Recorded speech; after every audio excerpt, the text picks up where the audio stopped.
stay kind of on schedule.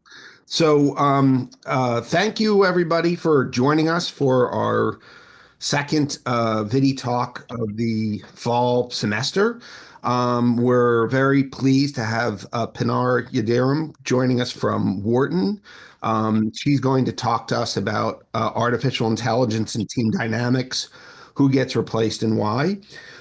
So the usual structure is we'll have about the talk will be 45 minutes. If you have any questions that are just primarily clarification, you can put them in the chat box and I will try to alert Pinar about those clarifying questions. But if you have sort of more substantive questions, we'll have a 15-minute Q&A at the end. And that would be a good time to ask those. So at any rate, let me turn things over to Pinar. Thank you, Coleman. It's wonderful to be back at the VIDA seminar series. I think I was again presenting here a few years ago when we had a snow day. And luckily today the weather is a little better, but I'm excited to present a new working paper that is joint work with Mustafa, Dogan, and Xienan Cheng, by the way, who is coming in the job market this year in case you're looking for a talented economic theorist. This is a new work, and this is going to be a work that's hopefully not too irrelevant to any of you thinking that it's related to artificial intelligence. We are going to be looking at the effect of artificial intelligence in organizational structure, a topic that we believe is somewhat understudied, remains understudied. And the work today that I'm going to share is going to be mostly theoretical, and it's going to have maybe a lot of notations here and there. I'm going to try to make it as digestible as possible.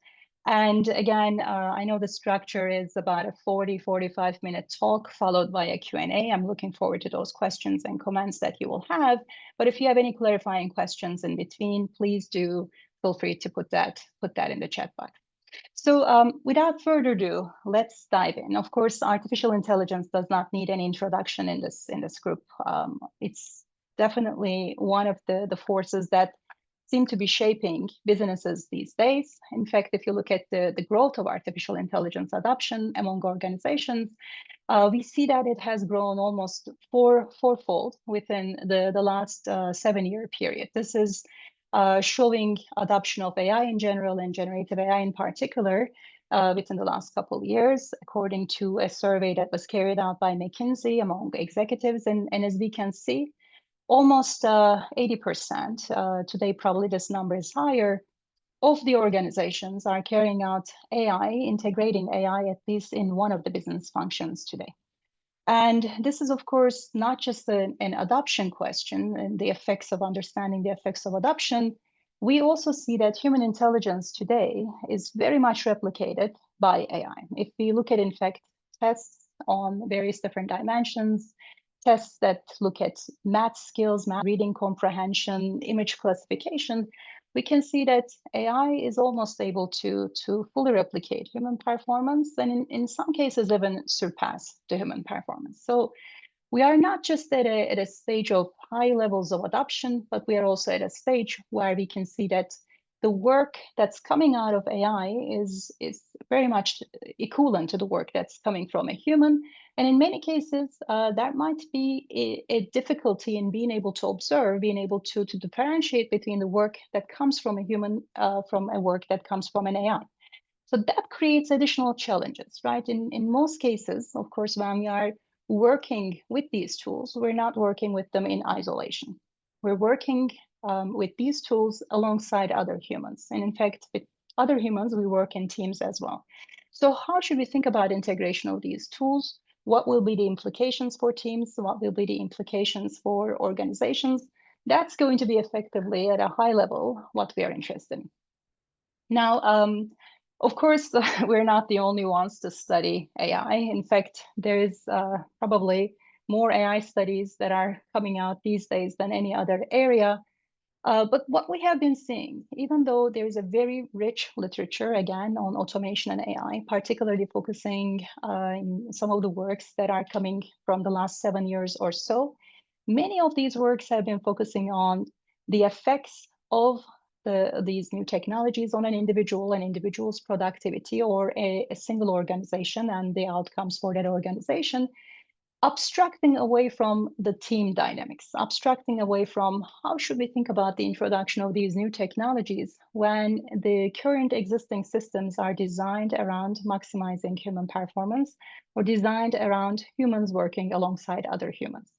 So that's going to be the important question. And one of the key things that we want to highlight, of course, is that even when an individual himself is not replaced by a technology, or they don't have any tasks that they carry out that could possibly be carried out with AI, they are going to be influenced by the others who are replaced through AI, or by the replacement of the tasks of other workers. So there's going to be a degree of spillover when we think about these team dynamics. And in this paper, that's effectively what we've tried to do.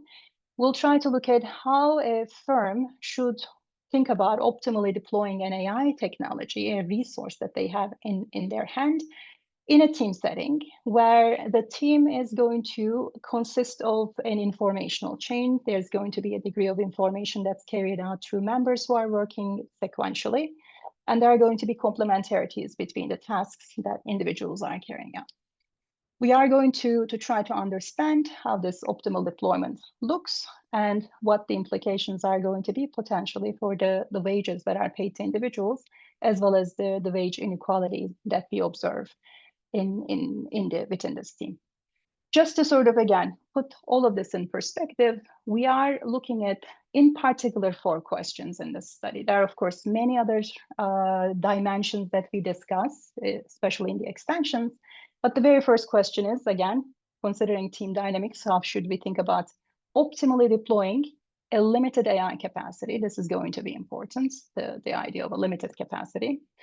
Second, again, thinking about a team structure where the individuals are differentiated based on their positions within the team, based on the sequence of the work that they carry out.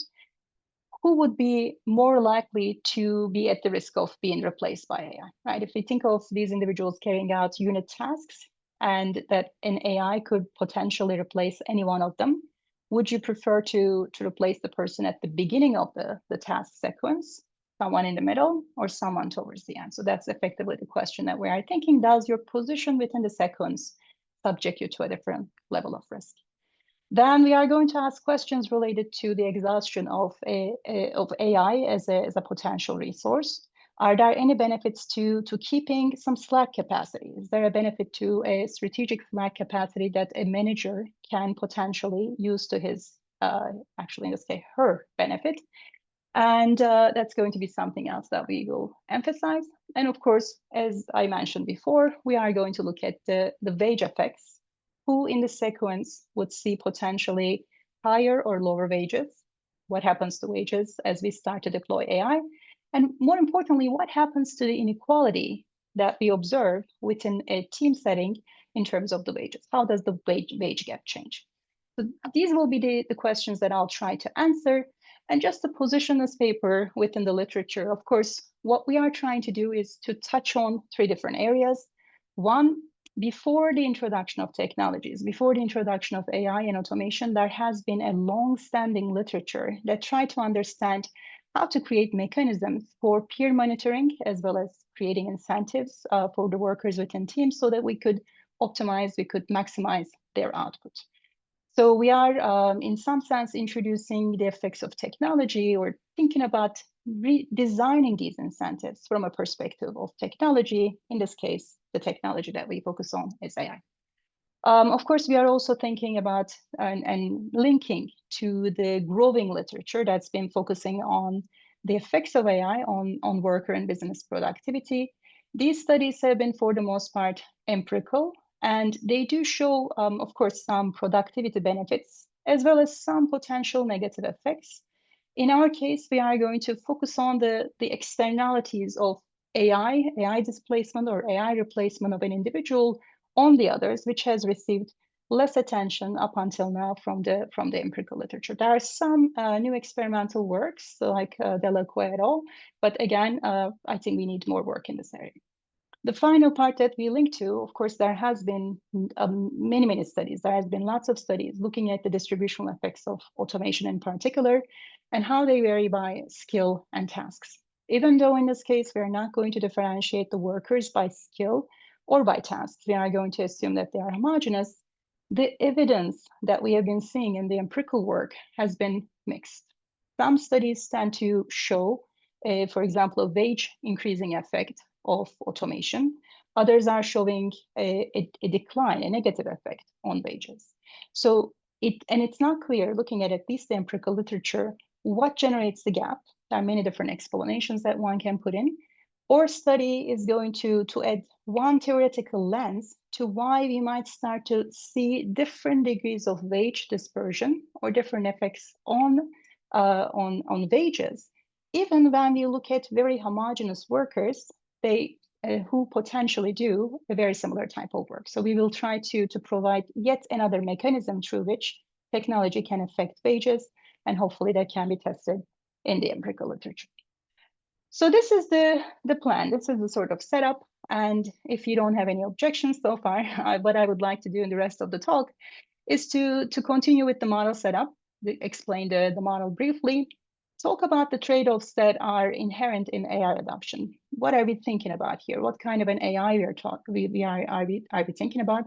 And of course, the important thing is when we think about modeling AI, different researchers or different sets of contexts might carry their different assumptions. I'm going to make it very clear what we think of, what we talk about when we think of AI, and we can discuss whether those assumptions make sense. But we are going to of course think of all of these trade-offs and the key findings from the context of the AI that we define.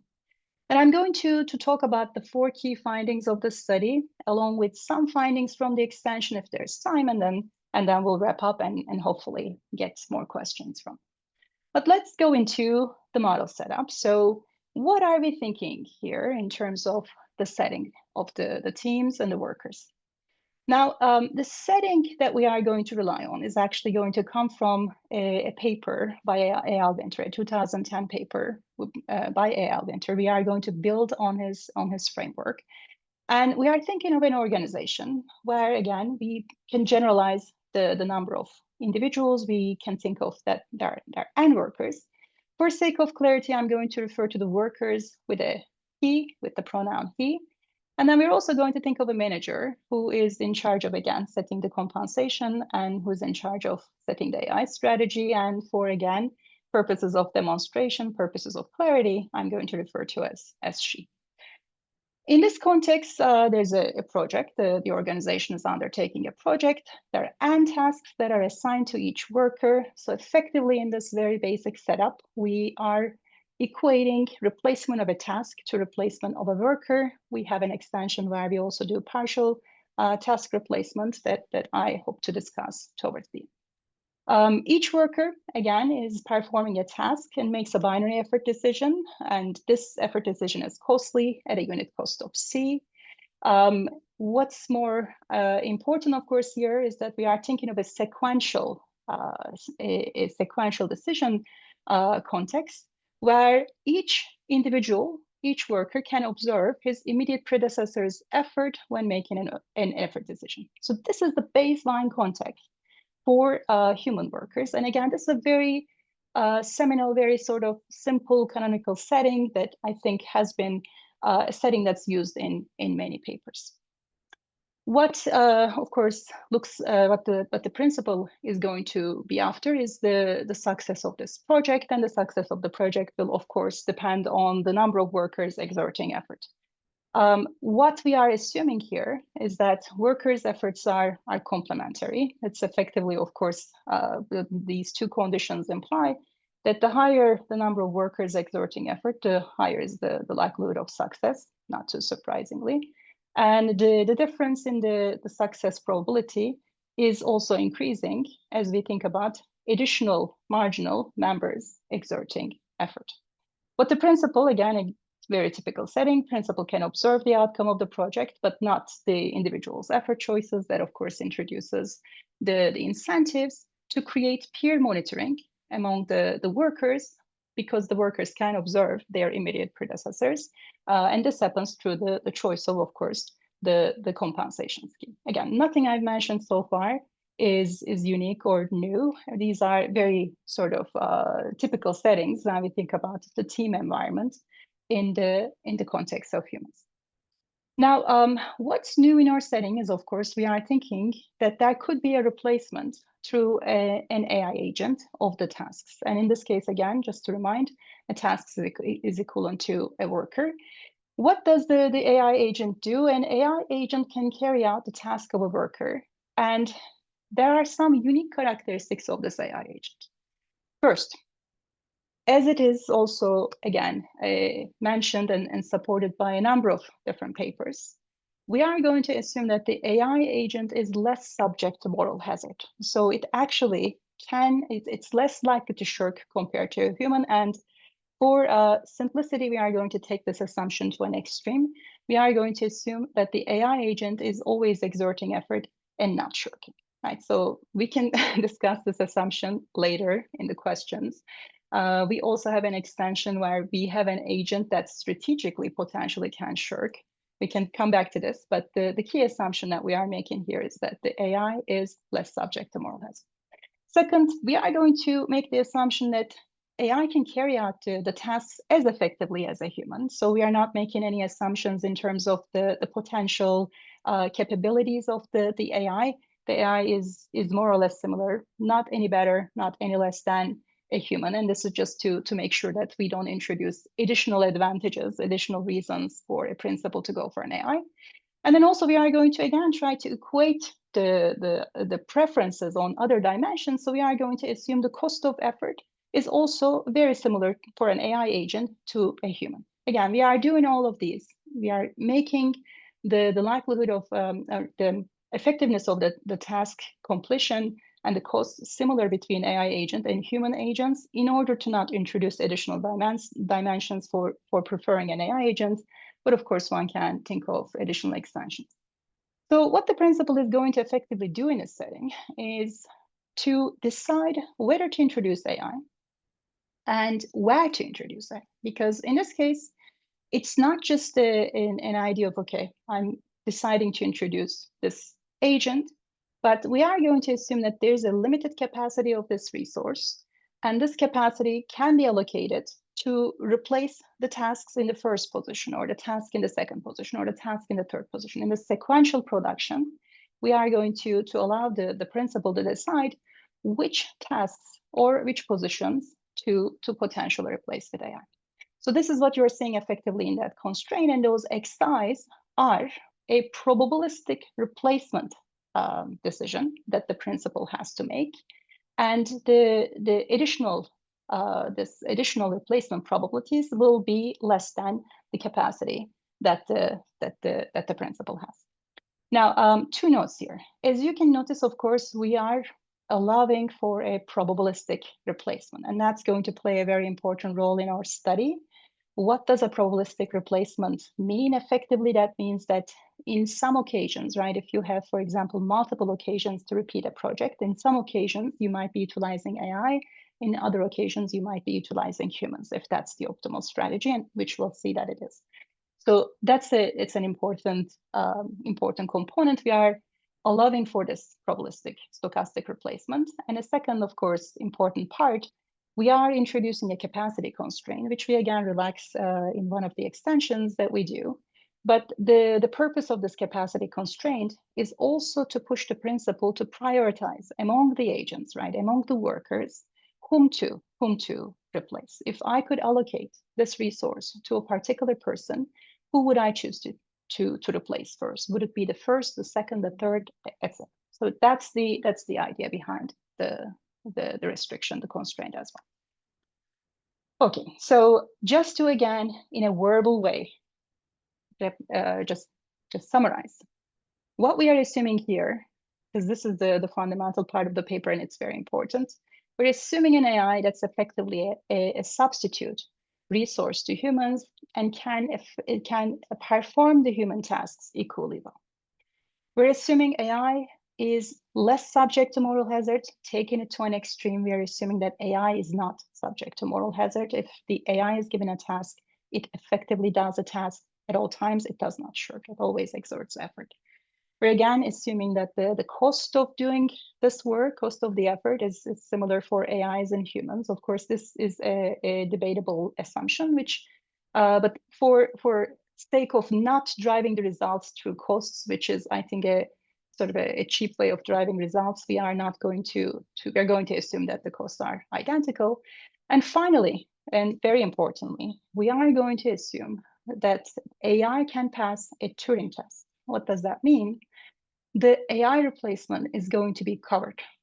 A worker will be able to observe the predecessor's outcome, that there's an effort that was exerted, but will not be able to ascertain, will not be able to definitively tell whether that work was coming from an AI or whether that was coming from a human. This is going to play an important role in our context. Again, this unobservability assumption, which we relax later in the paper. But ultimately, this is one of the challenges of working with AI in today's modern world, right? You might be working alongside other individuals, or you might have a team of people who work in different parts of the world in different locations, and you might be observing something that's produced as the previous step in a production task, in a project that's carried out by your predecessor. And you are not going to be always able to tell whether that's coming from an AI or that's actually coming from the human. And that's going to play a key role in our setting, but these are the 4 key assumptions and how we define AI in our context. Now, the timing is pretty straightforward. The principle is setting this AI deployment strategy, and the workers actually know what the probabilistic strategy looks like, but they do not observe the realized outcome, and that's an important part of the paper as well. Of course, then the project outcome is going to be realized, and the workers are going to receive their compensation. Now, before I dive into our key findings, what I want to do is to do a little bit of a setup, thinking about how, in the context of humans, this environment will work. And just for simplification, just to make sure everybody is with me, I'm going to consider a theme with 3 workers. The very first question, of course, when we think about organizing humans in a sequential context, how should the work alignment, how should the work sequence look like?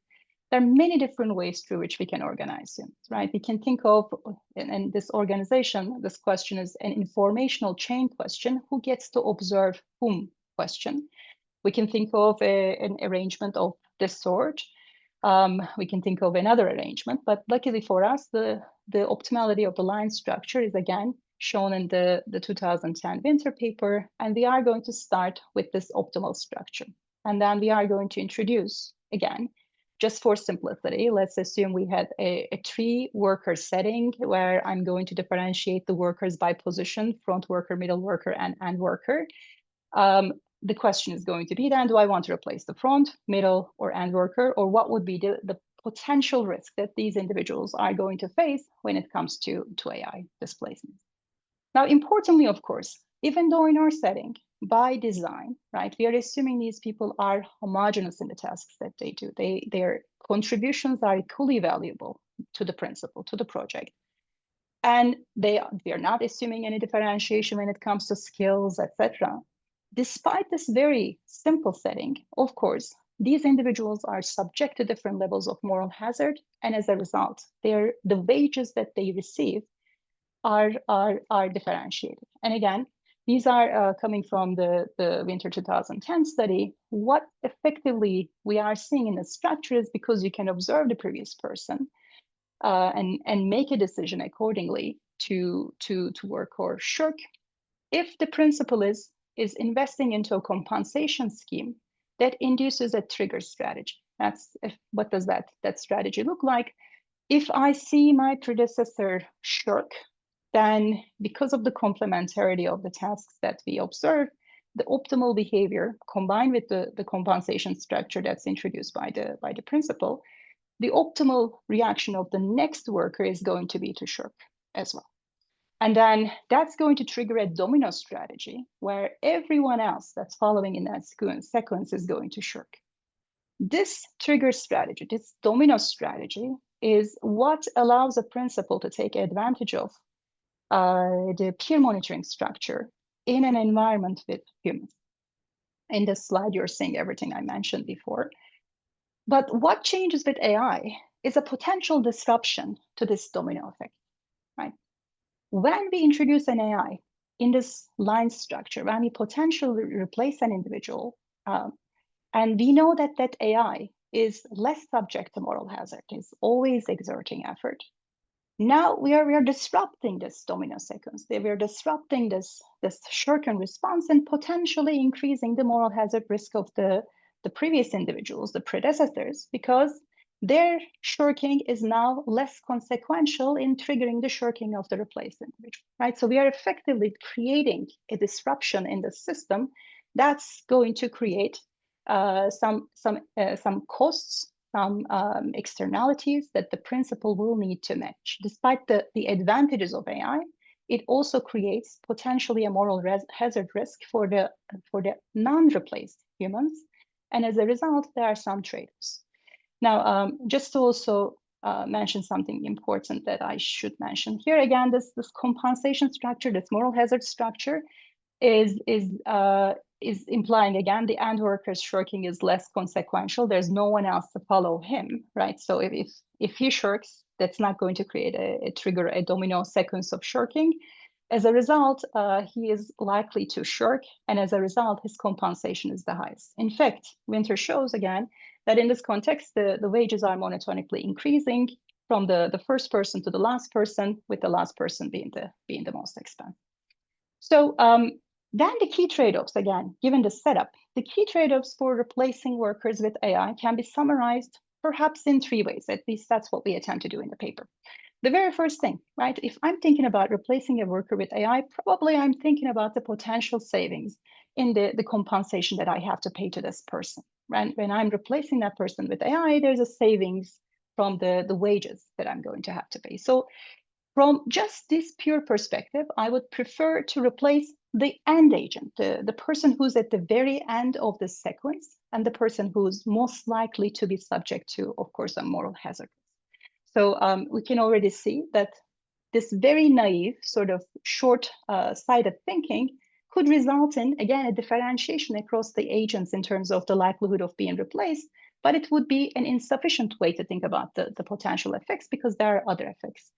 And the 2 other effects that we are highlighting in the paper are direct incentive and indirect incentive cost effect. What do these effects look like? They're a little complicated perhaps, but let me try to summarize in the best way possible with words. So when we replace an individual with the direct incentive cost, we are effectively increasing his likelihood of shirking too, because in the event that he himself is not replaced, he knows the likelihood of other agents being replaced is going to be higher. So this is what we refer to as the direct incentive cost. If we are increasing the likelihood of a particular worker being replaced with AI, we're increasing his likelihood of shirking. So that's an externality that's coming from introducing AI in this context. The indirect incentive cost is also related to, again, increasing the likelihood of replacing an individual with AI, but this time we are focusing on the externalities on the other workers. Increasing the likelihood of a particular person's replacement likelihood also increases the likelihood of the predecessors shirking, because again, what do I know? I know that there's going to be somebody who's going to be less subjected to moral hazard downstream in that production sequence. As a result, me as a predecessor, my shirking is less consequential, and that increases the risk of my shirking, which translates into a higher wage that now the principal has to pay in order to compensate for that externality, in order to increase the likelihood of these individuals' work. So these 3 effects are going to define the optimal strategy of deployment of AI and the effects that we observe. And I know that these are somewhat, things that everybody may not be thinking about all the time, but effectively the direct and indirect incentive cost can be thought of as what's happening to the moral hazard risk of the other individuals, as well as an individual and himself when we think of introducing AI into the system. And I think that thinking should be clear. And it should also be clear at this point that by position, again, individuals should have different degrees of moral hazard risk. In fact, for this third incentive, right, the front worker, because that individual first worker in the sequence of production has no predecessor, replacing this individual with AI is actually going to introduce the least amount of externality from this third cost, indirect incentive cost. And from that perspective, it could actually be potentially attractive.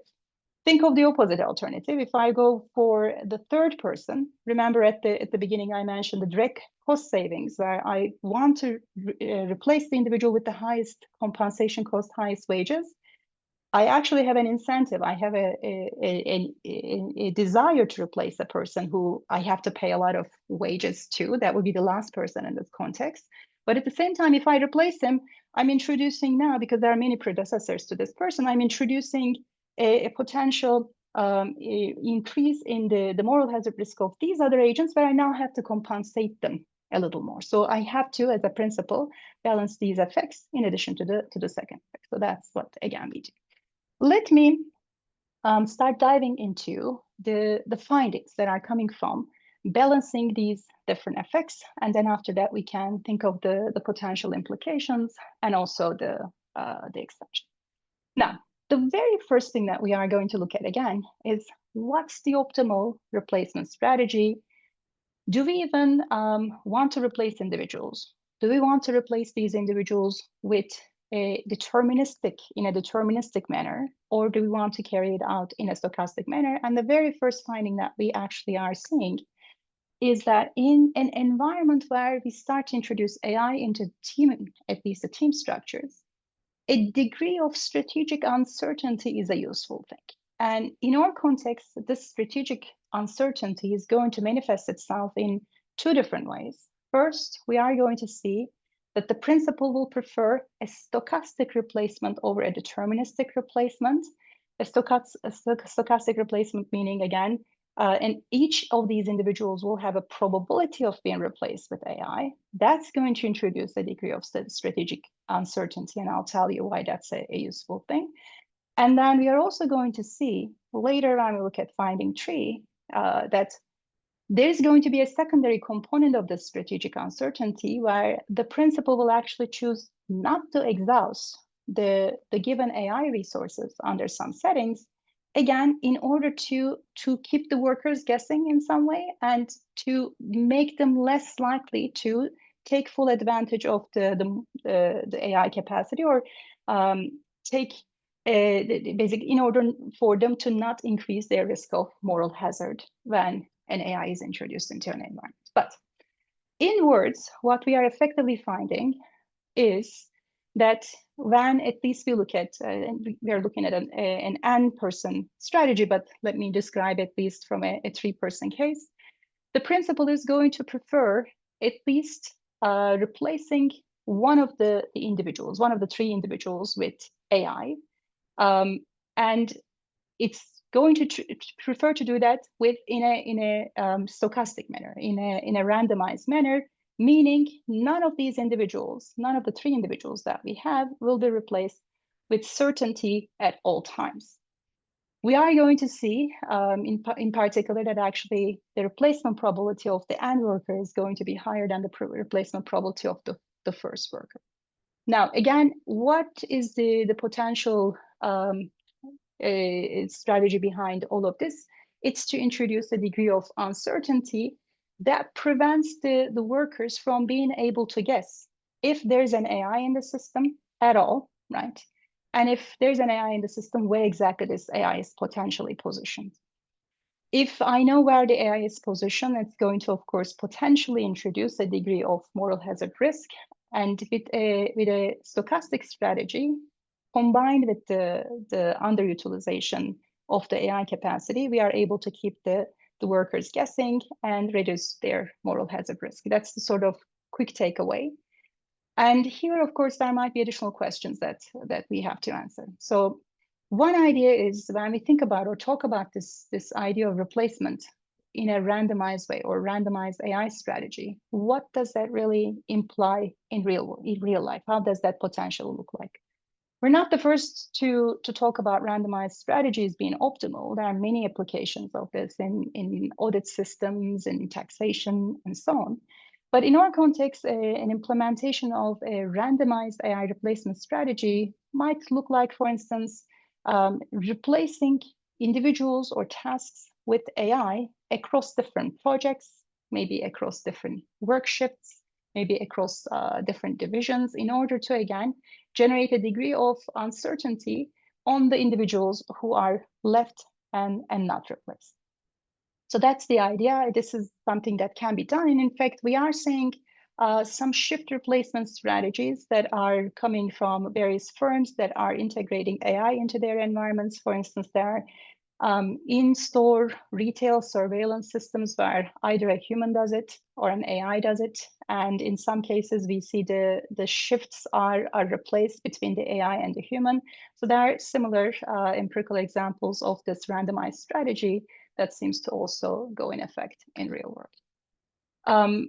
Again, just to sort of highlight that we could have a more technical discussion of what's generating this particular result, but the high level idea is to prevent the workers from being able to fully understand where the AI strategy might be taking place in terms of the positions, and again, whom within that sequence is actually replaced. To the extent that I can maintain that, I'm reducing the risk of moral hazard. Finding two, of course, as I mentioned, position determines replacement risk, but in particular, when we look at the replacement risk of the individuals, and again, just for sake of demonstration here, I'm going to compare front, middle, and end workers.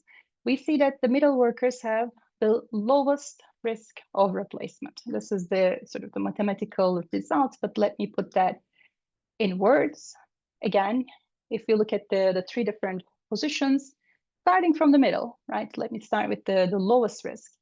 We actually see that the individual in the middle, who is essential for maintaining the information flow and therefore essential to be able to maintain this domino strategy or the trigger strategy becoming useful to discipline the workers, this agent is never replaced. It's actually, it's the most protected agent in this setting with the lowest amount of risk.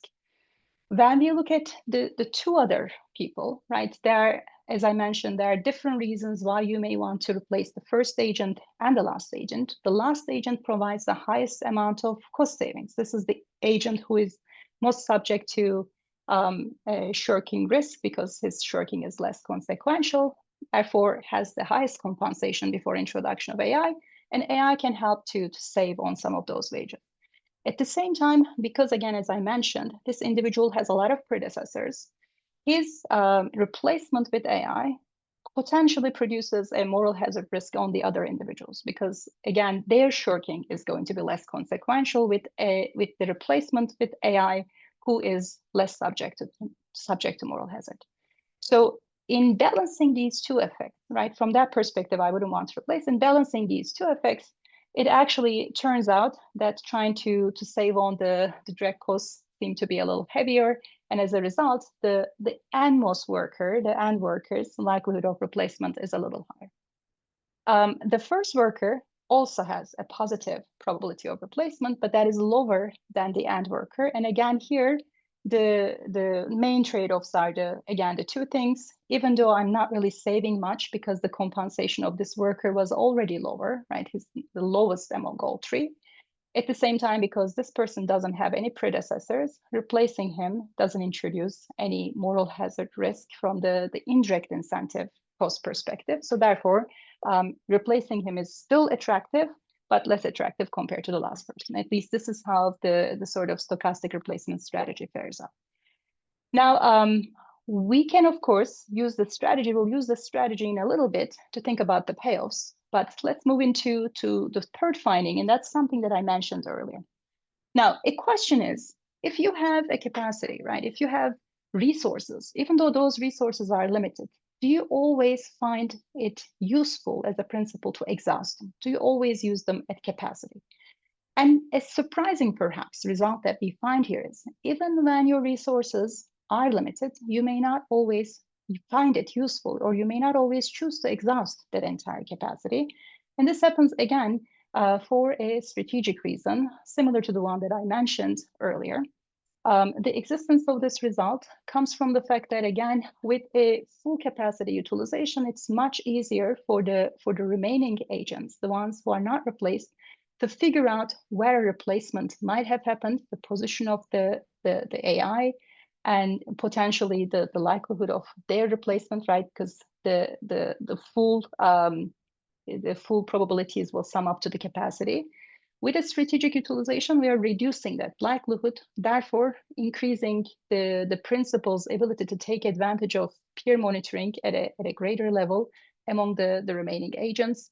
And we are, again, reducing the likelihood of monitoring. This is a very interesting result in many ways, and we're not the only ones to talk about the potential for strategic ambiguity. There has been a series of papers that came out recently in theoretical literature that talk about how principals can take advantage of introducing a degree of strategic ambiguity, a strategic uncertainty into a work environment to, again, reduce moral hazard risk, to help the individuals to increase their productivity. In the case of AI, an AI that actually does not shirk, again, this seems to be quite important. For sake of time, I'm going to dive into the fourth and then just briefly mention the extensions and then go into a summary. So in the very last finding, the key finding that I want to highlight, I'm actually going to think about what happens to the wages of the individuals. And we are going to find, perhaps surprisingly, this is just an example illustration. It's not coming from anything else, but this is how potentially our results could look like in an empirical setting, just to make it easier to understand. We are looking at what happens to the wages of each individual by position, and at the same time, what happens to the gap between the wages that individuals are paid. Again, what I want to highlight here is it's really important to remember that these workers are not differentiated in the skill or the tasks that they carry out make the same contribution. Despite that, right, the literature had already shown that there's going to be a differential in the wages that they are paid. And we are now showing that with AI, the wages that are paid on average to workers actually increases. This is to compensate for even though there are benefits of AI, this is to compensate for the potential moral hazard risk that's introduced into the environment because of AI. But maybe on a positive side, right?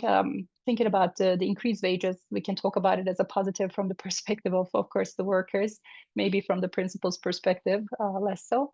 But when we think about the gap, the difference between the highest paid agent and the lowest paid agent, we also see that shrink. We do not see a wage change on the highest paid individual's wage. So we maintain the wage hierarchy. The wages are still monotonically increasing as we go from the front to the end. But the gap between the first person, who is the lowest paid agent, and the last person, who's the highest paid agent, is now declining. And again, this happens because you maintain the wages of the last individual, but at the same time, you want to, of course, compensate for the risk of the additional risk that is coming in, the moral hazard risk that's coming in for the predecessors. Now, the important thing to keep in mind, these wages are paid to individuals at the times that they are actually able to work. With a stochastic replacement strategy, they're out of work part of the time, or they're not paid at the same frequency as before. So it's going to be important to think about the payoffs. And when we look at the payoffs, looking at the likelihood of being replaced or maintaining your work, and looking at the wages that you receive when you work, that's the important distinction. We can see that technology, as always, creates winners and losers. The clear winner is the middle worker, the person who's essential in maintaining the information flow. Wages are higher, probability of replacement is 0, so clearly there's a payoff increase. The end worker is a clear loser. This individual is very likely to be replaced without seeing any wage increase. There's a clear decline in the payoffs. Front worker is seeing ambiguous results. He's actually seeing a wage increase, But again, the overall, he also sees a partial replacement, and the overall payoff can go one way or another. That's the finding that we have. So in terms of the time, I'm just on time. I'll mention in one sort of quick minute the extensions that we have, and then after that I'll wrap up. So very simply, we are looking at a number of different extensions. Some of them are just exploration. Some of them are also questions that relate to robustness because of the assumptions that we make. We look at, for example, test complementarity. How important is test complementarity? And we see that with higher degrees of test complementarity, we are actually seeing more homogeneous replacement probabilities of the two agents. There seems to be a lesser of a gap between the last person and the first person in terms of the risk. And this is because, again, in a high test complementarity environment, the domino effect that we've been talking about that's so important for deterring shirking is actually going to be less important or less effective. We're also looking at, instead of replacing an individual fully, what if we could replace part of the tasks that they do? And this is, again, a more realistic setting, perhaps at least in the world that we live in. And what we are finding is actually that partial task replacement is never an optimal strategy because, again, when you're replacing part of the task, you're unable to take advantage of this peer monitoring that exists among the humans. So we're finding again that if a principal could choose between partial task replacement and full task replacement, that's equivalent to replacing a full worker, they would go for the replacement of the worker. A third thing that we look at, again, from a robustness perspective, is the importance of network structure. We started with a network structure that we knew was optimal for humans. And we wanted to look at a different structure, at least one more additional structure, which is a star network, which is very common, where you have a single central agent and multiple different peripheral agents who are effectively the workers with the central agent who could act as a manager. And what we find again here is important, I think, in terms of perhaps the insights. We find that the likelihood of replacement in the star network for the peripheral agents look homogeneous. They have similar, again, they are more identical and they have more identical probabilities of being replaced. But the central agent, who's again the most important for maintaining the information flow, information structure, is seeing the lowest risk of replacement. Again, in this case, a zero risk of replacement. Seems to be something about maintaining information structure that's effective, again, essential if you're an empirical worker, an empirical researcher to take away. Final extension that I want to mention is the idea of a strategic AI, right? So what if AI wasn't less subject to moral hazard, but could mimic humans to act more like a strategic worker, where if AI observed shirking of the predecessor, AI would also respond, again, conditionally by shirking, right? So we could program an AI technically to behave like this. This is, on the one hand, a possibility.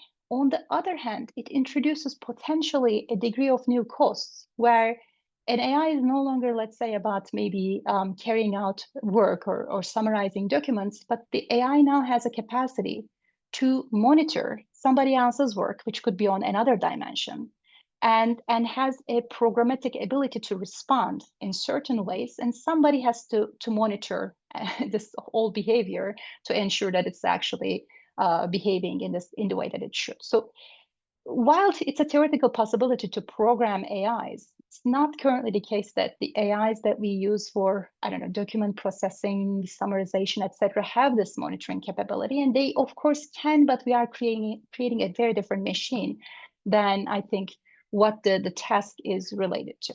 Nevertheless, putting all those costs aside, the question is, does anything change in our environment? And yes.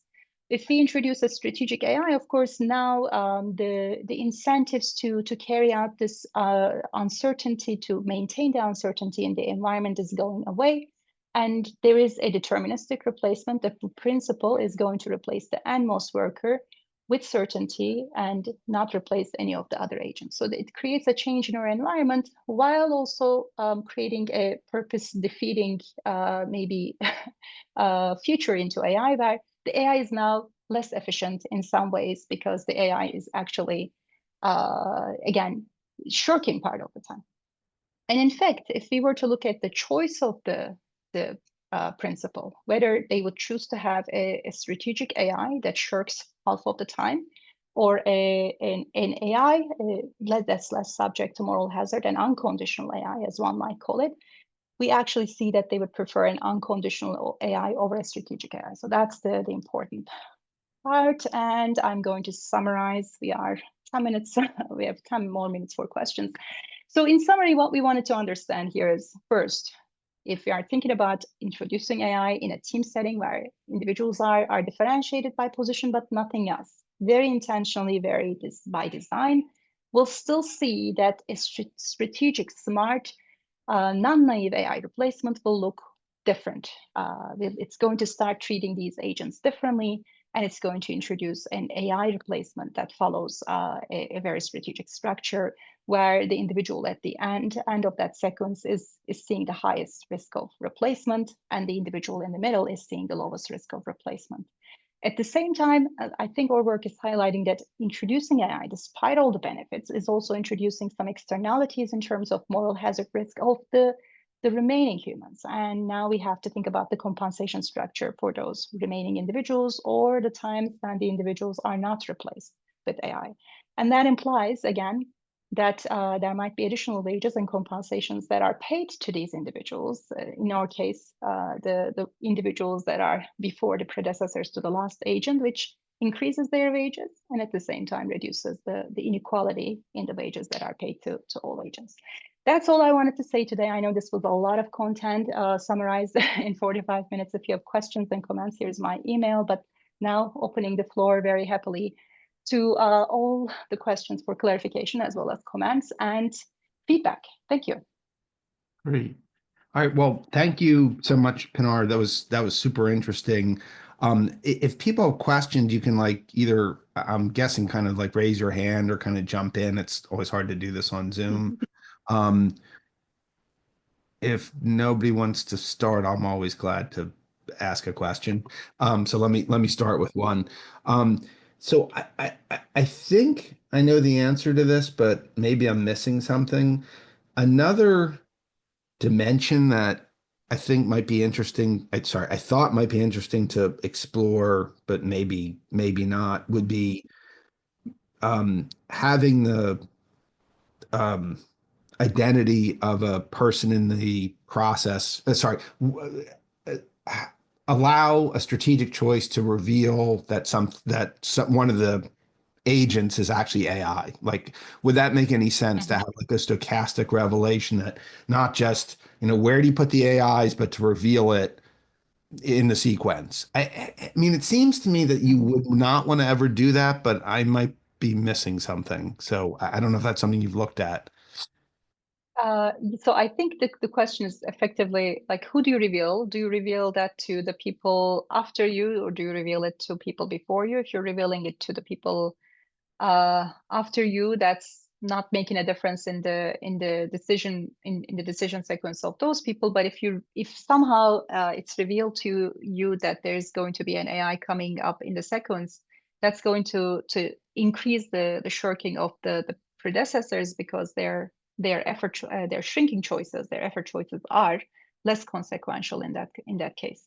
So that's similar in some ways to the strategic AI discussion, right? Do we think about introducing an AI that can be somehow programmed to respond to some questions, some basically requests, or can reveal the identity? And we are finding that a principal would not prefer that.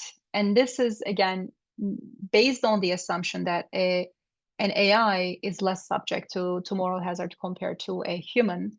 And in this case, not subject to, in our model at least, not subject to moral hazard at all, and does not shirk. And that's, again, if we somehow change these structures, that an AI could somehow shirk at a greater rate. I don't know, in our context at least, given that they carry out the tests at equally effective ways, and the costs of carrying out the effort are similar, what would be a force to drive the preference for AI? There would not be anything left, I think, for preference for AI if the AI is shirking more often. But there could be contexts where AI is potentially shirking more often, or programmed to shirk more often, therefore is maybe less likely to differentiate from a human. But there are other advantages. For instance, maybe it's less costly, or maybe it's actually is somehow carrying out superior work compared to humans when it actually does the work. So there might be other contexts where we combine these dimensions to potentially create a strategic AI, I think, which we don't do in our context. But a long answer to a short question. In our context, the answer is I don't think there would be any advantages to creating that AI. Any other? Joseph, if you want to unmute, yeah, go. Yeah, thank you, Pinar, for the talk. I really enjoyed it. I'll lower my hand. I do like the Turing test assumption, but I was thinking about what if there was a distribution across AI performance. From the perspective of the principal, it probably wouldn't change too much because it would just change where they put it. But from the principle of the worker, because you allow them to observe effort, not outcomes, there could be a discussion about workers using AI to shirk, right? So I'm not going to do this task, and it's going to be cheaper for me to do it. So this is much more of an extension. This is not part of this. Yeah. But I was curious if you thought about that, and whether that Turing test is is that driving that. Thank you. Yes, definitely the Turing test or being able to pass a Turing test is playing a very significant role in our findings. And the context that you talk about, we actually thought of it and we discussed it among ourselves, but that required a significant change in the way Sure. that we model things. This idea of looking at the outcome and trying to maybe go from a distribution of the likelihood with which this might be coming from AI versus not. I think that's a very interesting setting that requires maybe additional thinking, and to the extent that could be strategically manipulated by a worker, by basically we can program an AI maybe to pass at a certain rate in order to maybe motivate the workers, right? That could be again this idea that we're not thinking of a strategic AI that is shirking, that we are assigning a probability at which it's going to shirk as well, which is equivalent to, I guess, the likelihood with which we would see the Turing test to be successful. I think that could be a really interesting extension.